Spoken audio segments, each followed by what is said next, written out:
Hello and welcome to the Film Pulse Podcast. This is episode number 491. My name's Adam Patterson. With me today, we've got Kevin Rakestraw. Hey, Kevin. Yeah, hey, how's it going? Good, it's going good. You know, this is my favorite time of year. I love Yes. this time of year. It's my ultimate. Like October, November, man. Those are the best 2 months for me. Hell yeah. You know, the weather's changing. The fall. There's a little bit of a crispness in the air, and of course you got Halloween. You know, you got spooky spookiness. Yeah, you got spooky season.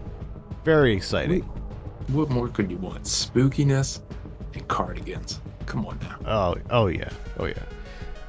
Well, this week on the show, we're getting into the Halloween spirit with a review of Totally Killer, which is out now on Amazon Prime. We'll also be going over someone watching on the watch list and this week's new releases in theaters, VOD, and Blu-ray. Thank you so much for joining us this week. If you have a moment, consider reviewing us on iTunes. It'd be great.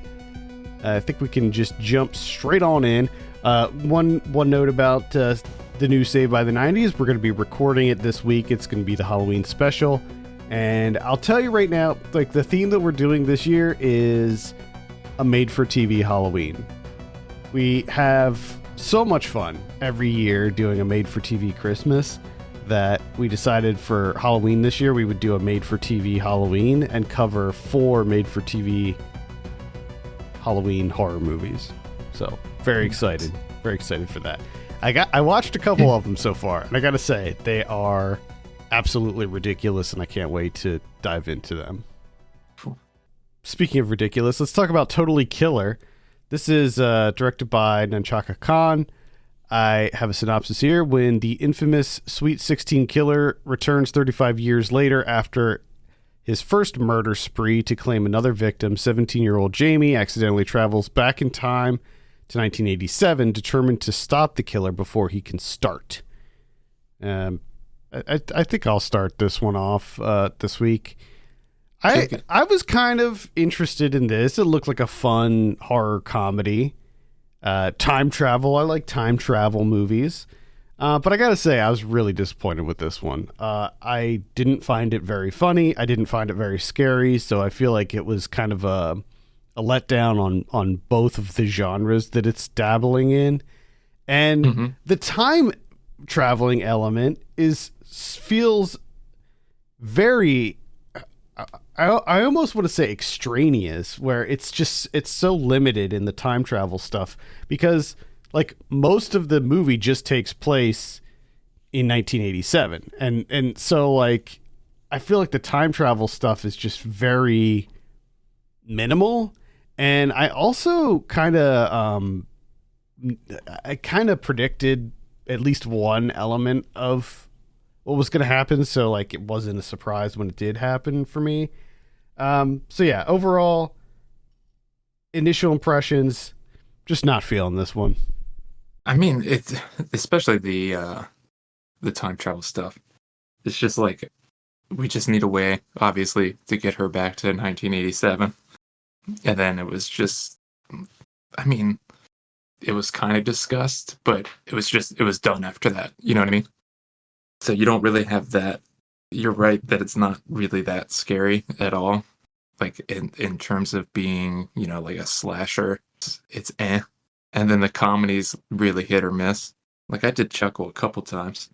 This is one of those weird ones where I'll say like, I can't say I loved it, but like it was entertaining enough for me that I wasn't like sorely disappointed or anything. But I mean, that's not saying much. I will say the scene, I got a few chuckles out of it too, to be clear. Most of like the jokes and stuff didn't land for me, but there were a few things that made me chuckle. I thought the funniest scene, it was just a very small throwaway thing, was when she brought the DNA evidence, like that scene where he's like, what is this? What are you giving me? Randall Park. And she's like, oh, it's a the killer, I hit the killer. He was bleeding. I got some of his blood. You can scan that for DNA. He's like, what are you talking about? And then I love how he throws the bag on the ground at the end. I thought Randall Park was really funny in this. I think he was probably the funniest character. Unfortunately, he wasn't in it a lot, but he plays the sheriff back in the 80s one.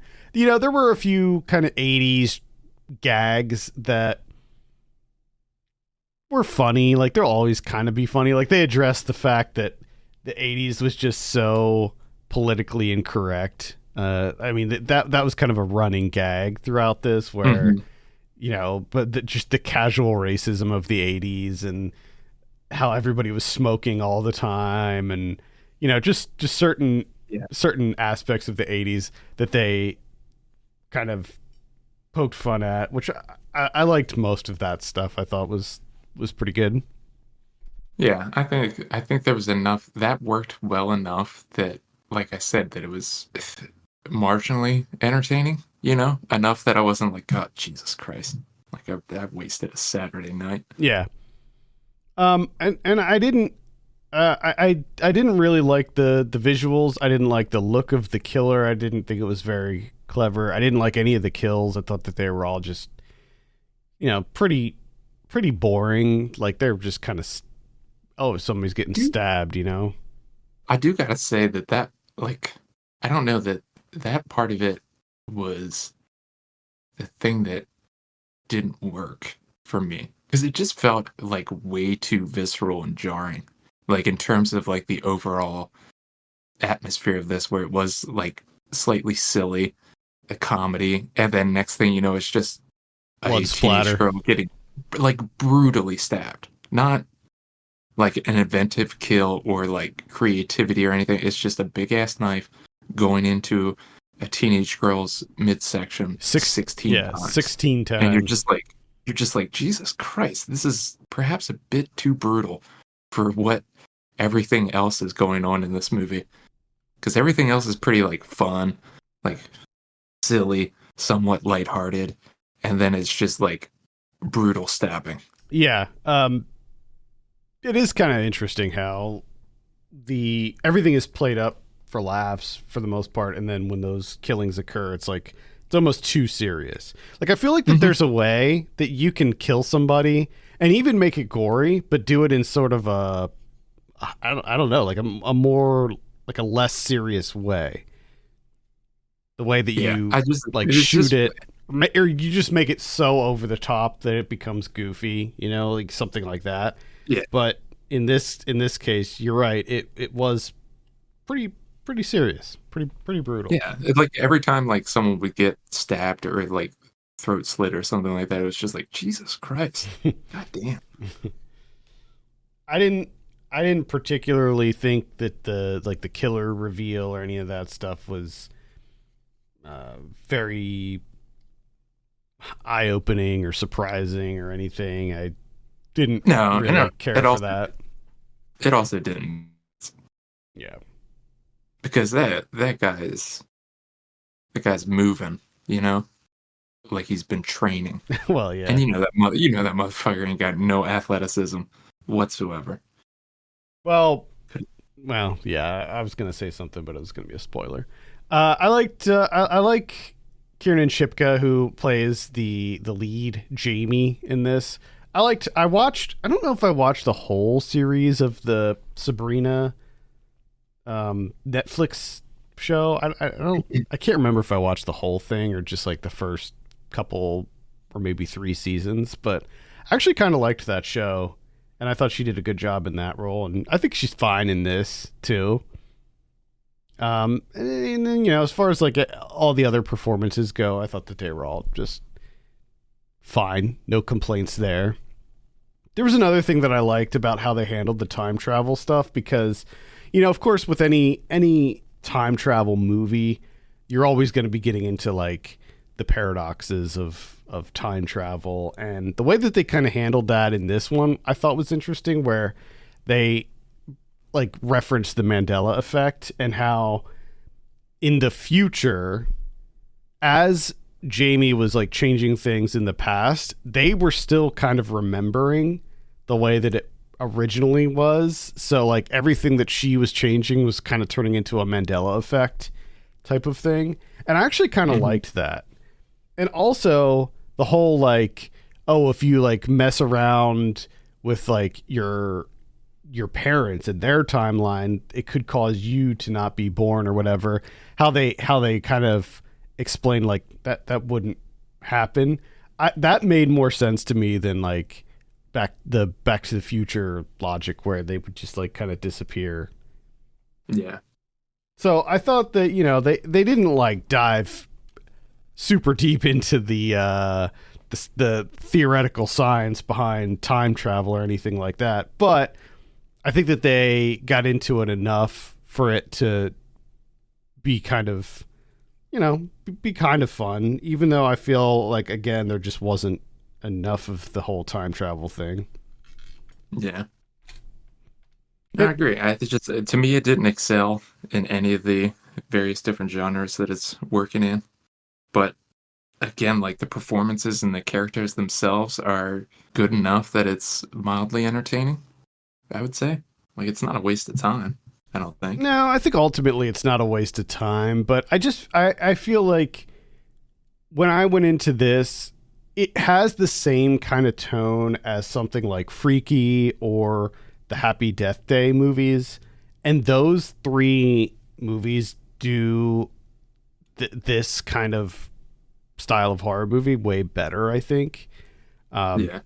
Even though, Happy Death Day is time loop and then Freaky is like a body swap type scenario. So they're not quite the same, but tonally, aesthetically, it's pretty similar.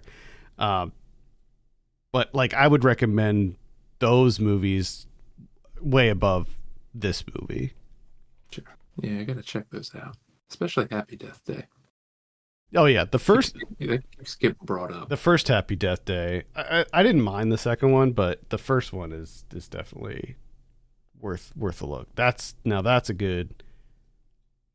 good horror comedy. Gotcha. Gets it right. Does it right. Wow. Good to hear. Anyway, let's go ahead and give Totally Killer a score. I'm at like I'm pretty much straight down the middle on this one, so I'm at like a Yes. 5. I was gonna say the exact same thing. I'm right down the middle. Yeah, I mean it's on Amazon Prime. It's so if you have Prime, you can watch it for free.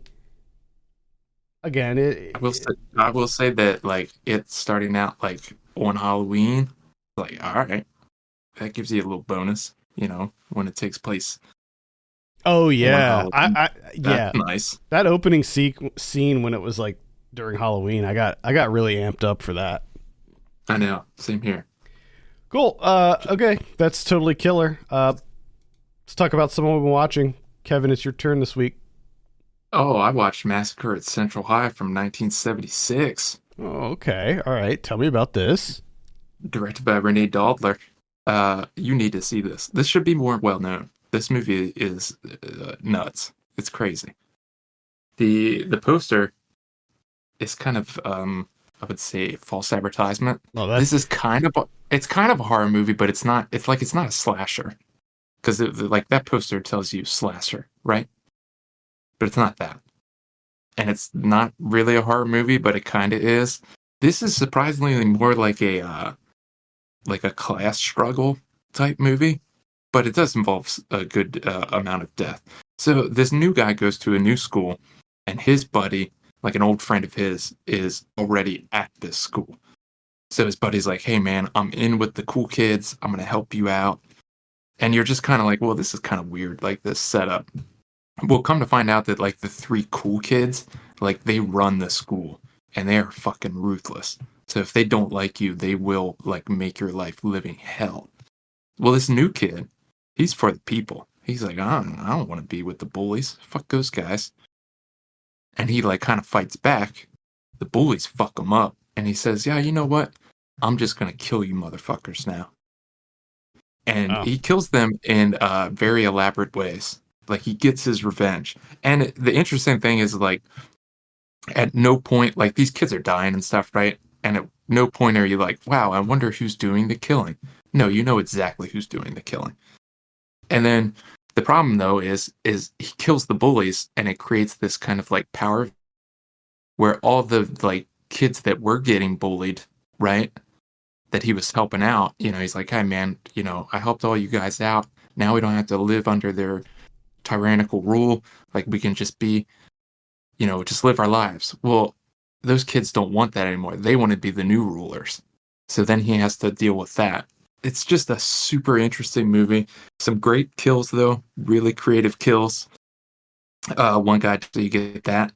He kills a dude by hang gliding. Oh, nice. Yeah. Uh, there's some explosions. We get some dynamite usage happening. Hell yeah. It's definitely check it out. You will not be disappointed. Cool. Yeah, I definitely added this to my list. That's Massacre. Tubi. Massacre at Central High. Check it out on Tubi. And it's also on Criterion Collection. That's where I watched it. Oh, nice.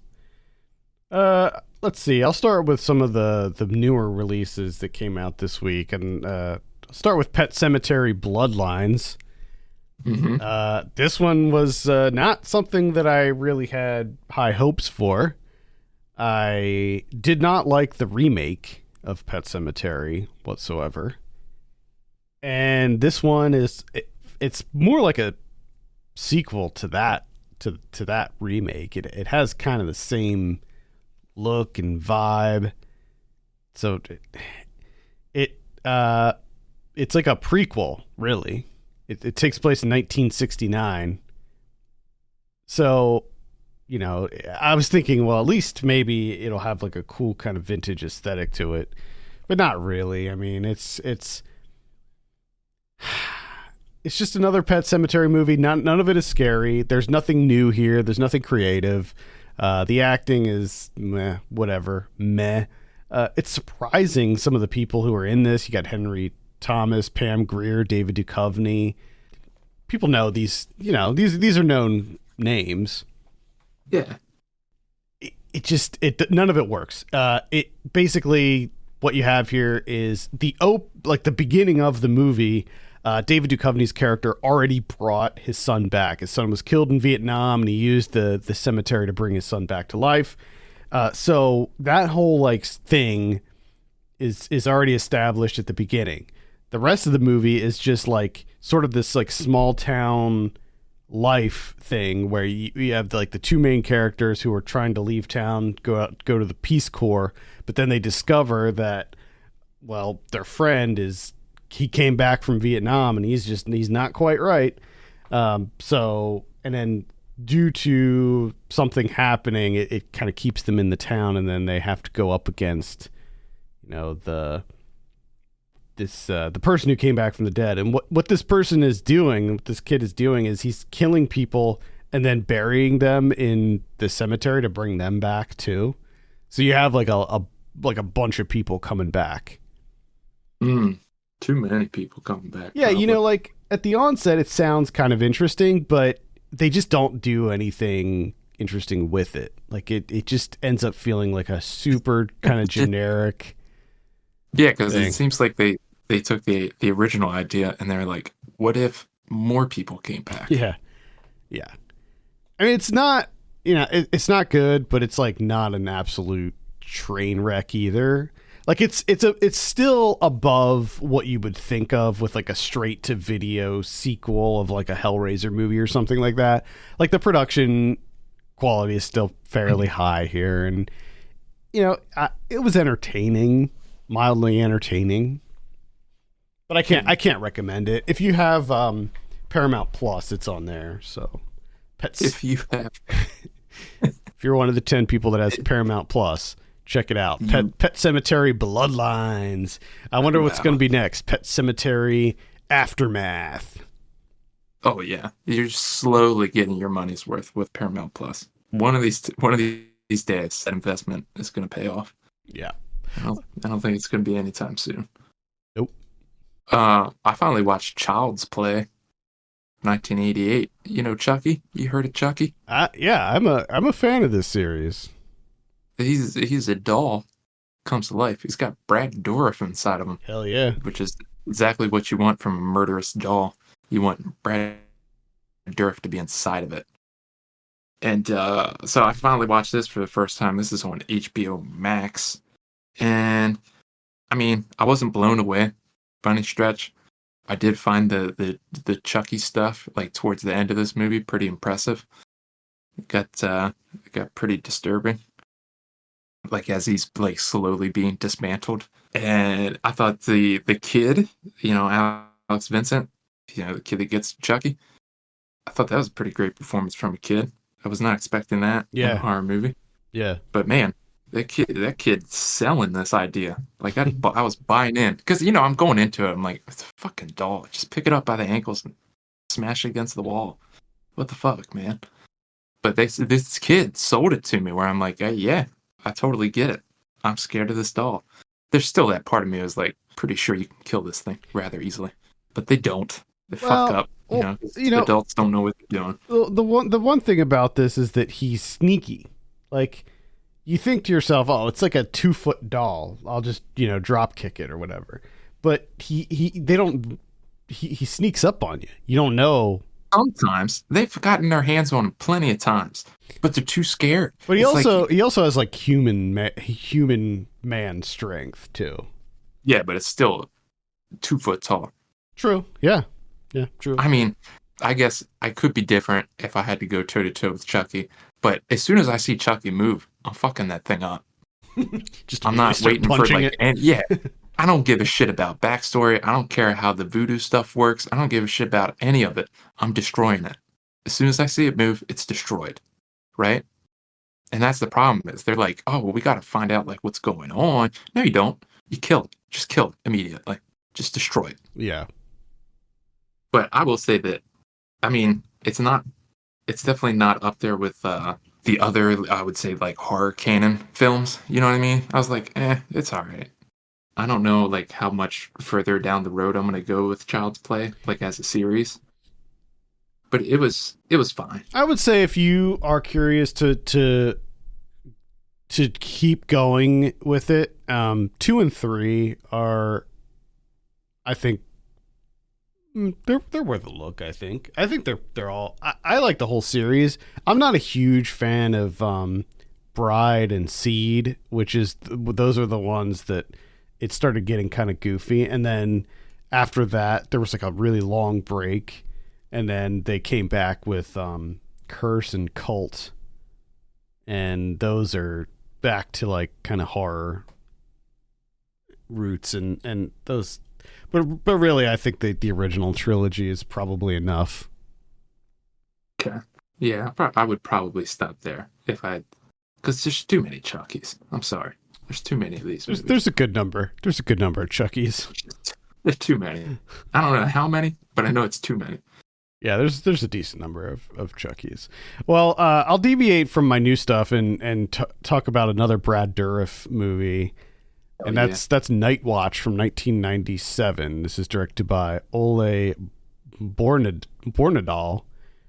This is a kind of a horror, psychological horror movie, maybe, or even just like a crime thriller. It was definitely cashing in on the Fincher trend of the late 90s. Like it felt very reminiscent of Seven or one of those movies, where Ewan McGregor plays a college student who takes a job as a night watchman at a morgue, and there's a serial killer on the loose, and the bodies of the serial killer are being stored in this morgue that he's watching, and some kind of weird stuff starts to happen, and he starts to get implicated in some of the murders because some strange evidence starts to pop up that kind of might point the finger at him as being a suspect. You also have Nick Nolte in here, Patricia Arquette, Josh Brolin. This is actually a remake of a movie that came out like 2 years or 3 years prior from the same director. It was a Danish film, I believe. Yeah, I was very confused because I brought that up, and I'm like, what are you talking about? Yeah, the original one starred Nicolas Coster-Waldau. So I have not seen the original. Something tells me that it's probably close to, if not a shot-for-shot remake, just looking at how things were back then. And the fact that it was just only a few years apart and same director and everything. I imagine it's the exact same. They did make a sequel, I believe, in Denmark, but I don't know. Yeah, I'm not familiar with the sequel really. And I don't know that I'll explore it. But anyway, it was pretty good. It was a pretty decent, like, kind of mystery crime thriller with maybe some light horror elements to it. But yeah, I would recommend it. Light recommended Nightwatch. Yeah, I got a light recommend for Trick or Treat from 2007. Okay. Tell me about it. I think the thing that really works for me in this one is because it truly has that, it all takes place on Halloween night, right? And it's a very festive Halloween in this town of Vernon, Ohio. And I think that did a lot for me, where it was like, oh man, this feels like a fucking Halloween horror movie. I think that this is like a Halloween classic. This is this was such an interesting movie when it came out because it had no fanfare whatsoever. It had like a really weird, I don't even know if it had like a full like theatrical release. There was like a lot of weirdness, and then when it did finally come out, it like immediately had a cult following. Yeah. I can see, because it's kind of like a fun, like it's an anthology film, but it's not. Yeah, and it's just like going from like there's multiple stories in this town, and we're going from character to character, and it kind of does that loop around back to the beginning, which is kind of fun. Yeah, I like this movie a lot. Yeah, I was surprised by this one.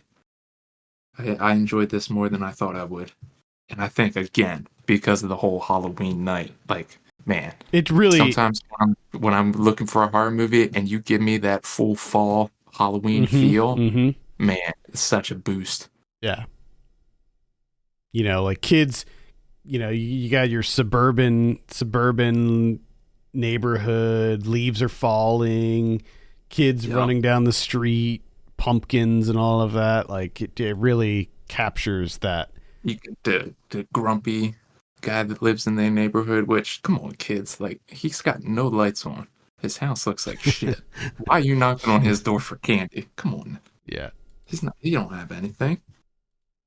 And he has even less at the end of the film. True. Yeah, I like Trick or Treat a lot. I think it's really cool. Speaking of anthologies, I saw VHS 85, which came out this past weekend. It's on Shudder. Now, I was not really into... In fact, I think I hated the last VHS, which was VHS 99. The one before that, I liked a lot, VHS 94.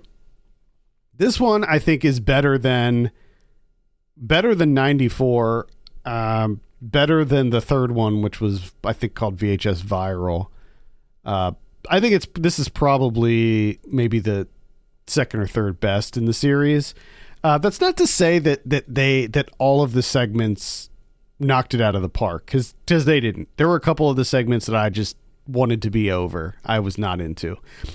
Specifically, there's one called Techno God by Natasha Kermani. I just was not into it. Like, it looked okay. I liked the idea of it. It was like an 80s version of, like, it was like what VR, like how VR was represented in the 80s. And I liked that. Yeah. I just felt like it didn't really bring much to the table. Like, there just wasn't much to it. The other segments I thought were fine. The kind of wraparound segment, like the one that they come back to like maybe 3 or 4 times, was directed by David Bruckner. That one I was not a fan of either. So like every time they would come back to that one, I was like, ugh, okay, let's move on. There's a one directed by Scott Derrickson that's quite good. That one's called Dream Kill, and that one is actually set in the same universe as The Black Phone. So it's like, Oh, okay. yeah, which I didn't know, but I read that, so I wasn't really paying it because I read it after I saw it, so I wasn't really paying attention to like confirm that it was connected somehow. But I guess evidently it is. Obviously, all of these segments take place in 1985, so everything is actually shot on VHS. So because of that, it just looks so dirty and grungy and grimy, and all of the like kind of violence and like moments of gore are really accentuated because of that. And it's just, I think that it was a really good choice to do that. I know that they did it with 94. I don't know if they entirely did it with 94, but I remember like large portions of that were actually shot on VHS. The Mike P. Nelson segment, No Wake, I liked a lot. That was probably my favorite one. That was one that had like kind of two parts to it as well. Like there was like the first part and then they came back to it later. I think it's good. I think it's worth a look. Again, not all the segments are super strong. The Gigi Saw Guerrero one, God of Death, starts off good, but I feel like it's kind of falls apart towards the end. It starts out really strong with this like an earthquake, and like half or more of the segment just feels like it's kind of a survival story, not necessarily like traditional horror where it's like the people in this TV studio who are kind of trapped after this earthquake. So it starts off kind of interesting, but where it goes, I don't know. I just wasn't super into it. But overall, I think that it was a strong entry. I think that it was leaps and bounds above 99, and it's sort of a return to form for the series. I liked it didn't all come together great as far as like how it was edited, like they did a fairly decent job of making you feel like, oh, this is just like a VHS tape that like had a million things taped over on it, and like, it'll like cut away and there'll be like part of a commercial for something, and then like they did okay with that, but also like some of the stuff just I feel like didn't quite work. Like for instance, the Dream Kill segment with Scott Derrickson had a lot of like dash cam footage from cop cars, and I'm thinking to myself, like, I don't think they had dash cams in 1985. Like, I just don't think that was really something that would exist. And he did the best he could to get around that. Like, a lot of it was like kind of security cam footage from within like a police station and stuff. But yeah, I don't know. At any rate, I still recommend it. VHS 85. Check it out. Let's take a look at what we have in theaters this week. Really the only thing is Taylor Swift, The Eras Tour. That's it. There you go. So check it out if you're, what do they call them? Swifties or something? There's like a term for Taylor Swift fanatics. I think you're correct. I think it is Swifties. Check it out if you're a Swiftie. On VOD this week, starting with October 10th, we have Impuritus. That looks like some kind of horror movie. We got I Get Knocked Down, which is it's a rock doc about Chumbawamba. Yeah, it is. As soon as he said that, I was like, it's got to be a rock doc about Chumbawamba. Oh, it definitely is.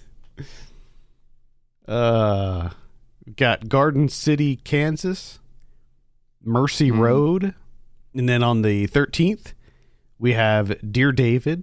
That's a horror movie. We got The Bell Keeper, which appears to also be a horror movie. Ring the Bell. We got The Lost Weekend, a love story. Looks like something about Maybe Lennon and Yoko Ono, maybe from the cup. Okay. Looks from the cover. Dark Harvest. Oh no. Evil Stalks is the tagline of that one. Oh, please tell me it's like Killer Corn. I don't think it's Killer Corn, but maybe it is Killer Corn. I think Children of the Corn has the Killer Corn market cornered. Yeah. Oh man. Defeat the murderous scare. Nah. Sawtooth Jack. Oh, That's his Sawtooth name. Jack. Actually, you know what? Sawtooth I saw. I do remember seeing a trailer for this. It looked really bad. We also have 15 cameras. We got, and we also have The Burial, which is going to be on Amazon Prime. That's the one with Tommy Lee Jones and Jamie Foxx. 15 cameras. Is that like the more of the? Isn't there like a cameras Mm-hmm. series? Is that like another one? It's the third one, yeah. This is the third one. Yeah, it started with 13 cameras, then 14, now 15. And you know what the interesting thing is with the 15s? The 15 cameras? What's that? Danny Madden is the director. Really? Yeah. I actually just added this series to my watch list because I don't think I've seen any of these movies, and I'm kind of curious. So I'm gonna try to watch this series. That's crazy. Danny Madden. Danny Madden. Haven't heard that name in a while. Yeah. All right. Blu-ray this week. Let's see. We're working with October 10th. Rosemary's Baby's coming out in a new release. 4K. A Bronx Tale from 1993. Pumpkinhead from 1988. Let's see. Megan. I feel like that must have already had some sort of release, but I guess not. So I guess that's the first time Megan's coming out on Blu-ray. That wasn't bad. That was nearly. I was expecting that to be really bad, and I actually kind of enjoyed it. So I'd give Megan a light recommend. Friday the 13th, the original 1980 one, is getting a re-release. The Boogeyman from earlier this year, coming out. Right. The Dead Mother from 1993. Dead Mother, 1993, huh? Yeah, it's got a really creepy cover. What is this? I'm not familiar with this. A criminal shoots and kills a painting restorer during a bungled burglary and shoots her daughter as well. 20 years later, the daughter has been left mute and with a mental age of a child, spending most of her time in a mental home. Seems like a light and uplifting tale. Jules is coming out. That's the one that recently dropped with Ben Kingsley, I believe, about the alien that like crash lands in his yard and he takes care of it or whatever. No. Creepy Crawly, which is the one that I mentioned a couple weeks ago, that should not be called Creepy Crawly. It's called the 100. Originally, yes. About the crazy centipede attack. Gross. Yeah, that one I recommend, but I feel like they bungled that American release name title. Everybody fucking bungling shit. Yeah. Come on. That's pretty much it. What about Criterion's? Oh, we got one, and that's 1983's Videodrome Cronenberg. Nice. 4K UHD. Yeah, that was released previously. I know that. Yes. I'm looking here also at a movie that's coming out called Dick Shark. Wait. Dick Shark. That needs research. And no, not on Letterboxd. Is it one word? Yeah, it's one word. Okay. There we go. Dick Shark. I don't know anything about it. It came out in 2016. It's 480 minutes, according to Blu-ray.com. That can't be right. No one puts Dick Shark for that long. 480 minutes? The director's name is Beelzebub. I feel like that name... Something. I'm familiar with that name. Huh. Oh man. A lot of That's a rabbit hole you don't want to go down, I think. Yeah. Now I got that in my history. God damn it. Fortunately, I was able to click on the name from within Blu-ray.com, so I don't think that it ruined everything with mine.